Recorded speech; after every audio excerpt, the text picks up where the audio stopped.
Hey everybody, it is Miss Ava Hart, and this is going to be a weekly recap and an explanation of the do nows for the week of Monday, September 21st, 2020. All right, so before I begin, I'm going to read Hey Black Child by County Cullen, just in case you forgot who you are. Hey Black Child, do you know who you are? Who you really are? Do you know you can be what you want to be if you try to be what you can be? Hey Black Child, do you know where you are going, where you're really going? Do you know you can learn what you want to learn if you try to learn what you can learn? Hey Black Child, do you know you are strong? I mean really strong. Do you know you can do what you want to do if you try to do what you can do? Hey Black Child, be what you can be. Learn what you must learn. Do what you can do. And tomorrow, your nation will be what you want it to be. All right. So let me go through the announcements. Attendance. Please complete the roll call attendance form. If you don't complete the roll call attendance form, legally, I have no proof or documentation that you attended class. Please complete the roll call attendance form. Without you completing the roll call attendance form, there is no documentation, no legal proof that you attended class. Okay? Because if it's not in writing, it doesn't exist. Okay. Also be mindful, and most of us know this because we live in an age of cell phones and all of that great stuff. But please be mindful, whether they are physically recording your class sessions or not, everything can be traced on a computer, just like your phone. I don't care if you delete the messages. Now, unless you have an iPhone, Apple is very good at privacy and security with their customers. Like, people have taken Apple to court to subpoena a customer's text messages or whatever, and Apple has a strong privacy agreement with their customers. So it's really hard to get information from your Apple devices if you are so happened to be subpoenaed in a court of law for information on your iPhone or your iPad. Apple has an amazing privacy policy. However, outside of Apple, I am here to tell you that ever since 9/11, there is no privacy. The Patriot Act has trumped all of that, and no pun intended. So please be mindful of what you post in Teams, what you put in chat, what you do when you're in a live session with your professional instructor. Please be mindful of that, because even though physically it's not being recorded, if need be, if a lawsuit go down, they can find a way to retrieve that information. So please be mindful of that. Also, I want to remind you of how your life is connected. What you do today will affect you 5 minutes from now, will affect you 5 weeks from now, 5 days from now, 5 years from now. Here we are in September of 2020, and we are engaging in education virtually. So in March, when we all went on quarantine, and whether you if you didn't have the technology, then this doesn't apply to you. But for those of you who had the technology and just chose not to participate in the virtual learning experience when we all went into quarantine in March of this year, now you're starting to see the effects of it. Because if you had at least participated in that experience, like just getting on the platform, talking to your teacher saying, hey, I'm here doing an assignment they may have had you do, or whatever it was, you would have at the bare minimum knew how to work teams. This is for the people who had the technology and who had the access, but you just didn't engage in the virtual learning process in March for whatever reason. So now it's catching up with you. Because I specifically told my students, I said, don't delete the app. Because a lot of them were asking, well, do I need to delete the app? Because they thought, oh, we're done with this. We were just doing this for right now and we won't ever need it again. Surprise.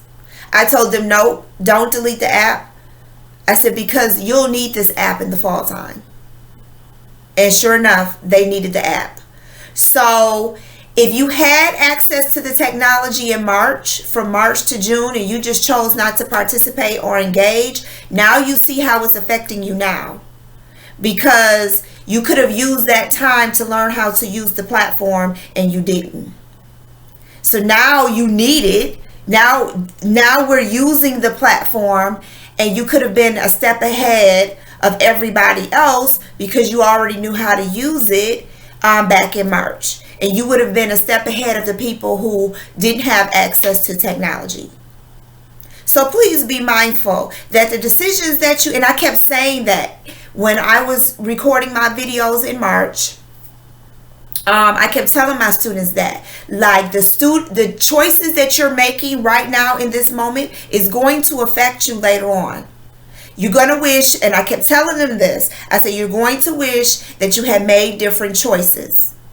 And it's just no coincidence that what I said is now coming to pass right now. That those of you who had the technology and you didn't engage on the team's platform back in March, now you wish you had of. Because you would have at least known the basics of how to navigate through the platform. So be mindful. What you do today is going to catch up with you. Don't think you're getting away with nothing, because you're not. Don't think, oh, well, I'm not going to do that right now. It's not going to affect me. Yes, it is. It's going to affect you in some way, shape, or form. So make better decisions. I said that already. Class discussion. You all did an excellent job for those that participated last Wednesday.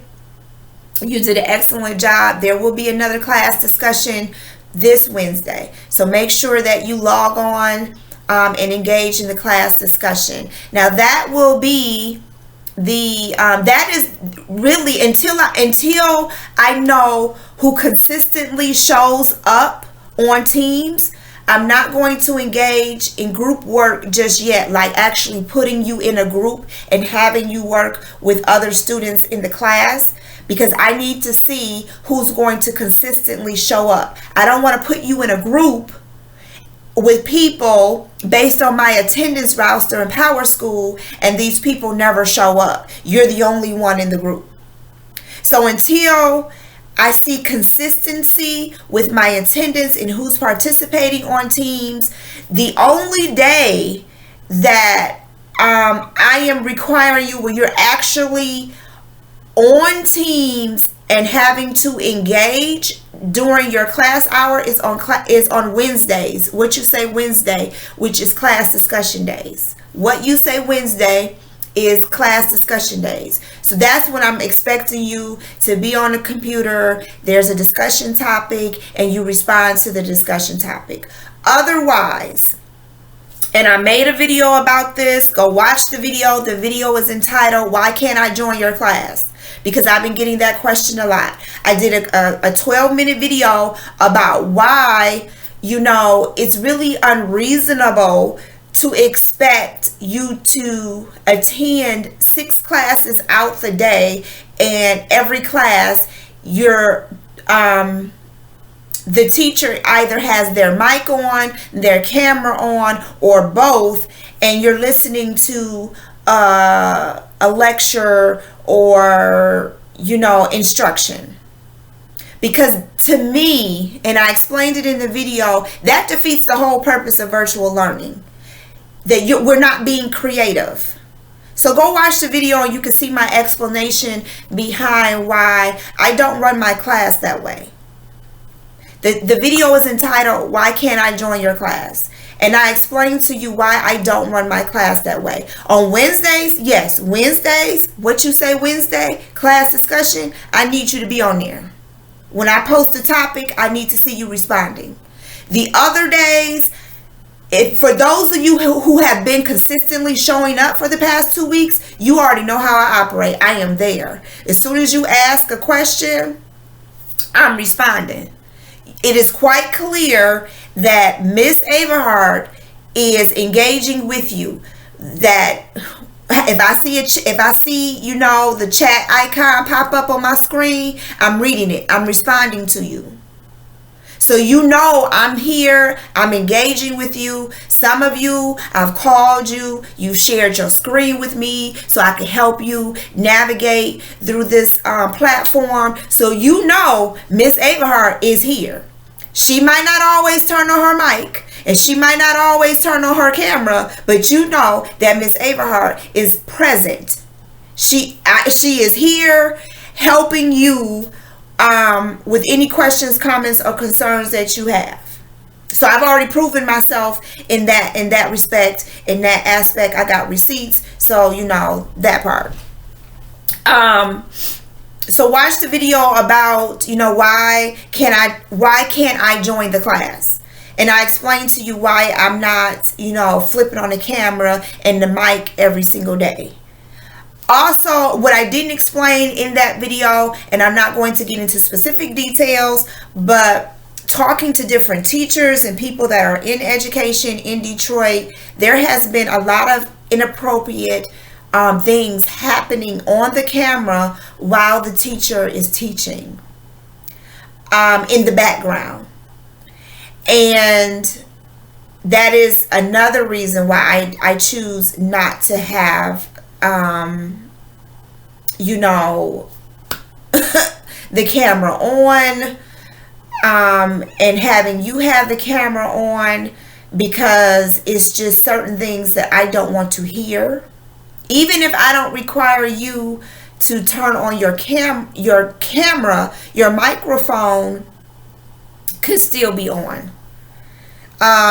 Because things happen. People forget to mute the mic, or I might forget to mute the mics on my end as far as the settings on my end. Certain things I just don't want to hear. I don't even want to put myself in a position to possibly hear. And it's just things I don't want to see. And, you know, we didn't realize all of this when we were making our decisions to engage in this process virtually. So you would be surprised at the stories that I'm hearing, and people are telling me about what they're hearing and what they're seeing in students' homes while they're trying to teach the students, you know, virtually. So, you know, it's a method to my madness. You know, it's a reason why I do things the way I do them. Because I do have insight. I'm giving things before they happen. So a lot of this stuff, like I kind of had a feeling that this would be a possibility, that these situations and scenarios would happen, and my feelings were correct. So yeah, watch the video, Why Can't I Join Your Class, to really understand why I'm choosing not to have this camera on every single time we meet for 5 days a week, 6 hours out the day. And okay, so those are my announcements. Here's the do nows. Okay, you're going to get your do nows in the classes, in the assignments tab on Teams. It's a total of 5 questions. Remember, here's your book. This is what your book looks like. Obviously, it's not as big as this. This is a teacher's edition. But you are using your textbook, My Perspectives, Volume 1. Okay? And we are doing the unit. The unit we are going to start next week. Next Monday, we're starting in the book. And the unit that we're beginning is the literature of civil rights, okay? So during the civil rights movement, writings and speeches inspired sweeping social change. What gave those words the power to change a nation? All right? And our essential question is, how can words inspire change? So that next week, we are starting in our textbook. So I hope you went to the school and you got your textbook. I will try to find the text online just in case people don't have their book by next Monday. But you really need your book by next Monday. All right, so the do nows will be related to Black history, because you need to understand, why did we even need the civil rights movement? Why do we need people like Dr. Martin Luther King Jr.? Why do we need Medgar Evers? Why do we need the Little Rock Nine? Why do we need Shirley Chisholm? Why do we need the Children's Crusade? Why? Why did we need those things? What was going on in America where Black people were saying, they didn't even realize they were saying this. I mean, this phrase is popular in our generation, but they weren't even realize that they were saying Black Lives Matter. Why did we need the civil rights movement? What was going on in history that we had to once again remind white people that Black lives matter? Black people are important, and you ain't gonna keep treating us any old kind of way. Why? That's why the do nows will be related to questions that center around Black history, because you need to know. If you don't know your history, one thing, you're going to repeat it, and it's important to know who you are and where you come from. So all of the do nows, as we're doing this unit is from September all the way until January. So your do nows, there are only going to be two type of do nows. They will either be related, they're going to be related to Black history, or they're going to be related to the PSAT. Because from my understanding, although we are virtual, you are still responsible for taking the PSAT. So the do nows will either be Black history questions or actual questions taken from the PSAT so that you can get practice with the PSAT. So this week, the questions are straight Black history questions. So there are 5 of them, and they're worth 5 points apiece. So your do nows are 25 points total. Now, if we were face to face, you would get a question a day, because a do now is just simply a quick 5-minute activity that gets you excited or interested about what you're going to learn that day in class. It could be a review question. Let's see what you remember from yesterday's discussion or lecture in class. A do now is really quick, to the point, something simple, and usually if we were face to face with each other, you would get 1 question a day. And we would take the first 5 minutes of class to get the question done. And in my class, how I did it was you kept your do nows until the end of the week, and you turned them in all at one time, because it was just too much for me to be collecting do nows every single day. That was just too much. It was just too much paperwork. So now that we're virtual, I run it the same way, except I'm not giving you a do now every single day. I'm going to give you all 5 do nows for each day of the week on Monday, and you will have the entire week to do all the do nows. All right, so here are the 5 do nows for this week. Number 1, which 1964 act declared that people must be treated fairly no matter the color of their skin? So you will have to get on Google or ask Siri, you know, this question, and then type the answer on the document. All right, number 2. Who was the first African American woman elected to the U.S. Congress? Number 3. What was the name of the African American fighter pilot group formed during World War II? Number 4. Who was the first African American to win an Academy Award for Best Actor? An Academy Award is just another name for an Oscar. Number 5. In what city did Rosa Parks get arrested for refusing to give up her seat on a bus to a white man? So these are your 5 do-nows for the week. You will get a Word document of these questions in the assignments tab on Teams. You have an entire week to get it done. It will be due Friday, September 25th, 2020 by 11:59 p.m. And those are the do-nows for the week. And that is the end of this video. I will do 2 more videos to explain to you the other 3 assignments. Yes, it's 3 more assignments that you have for this week. Okay? So I'll see you on the other videos. Talk to you later.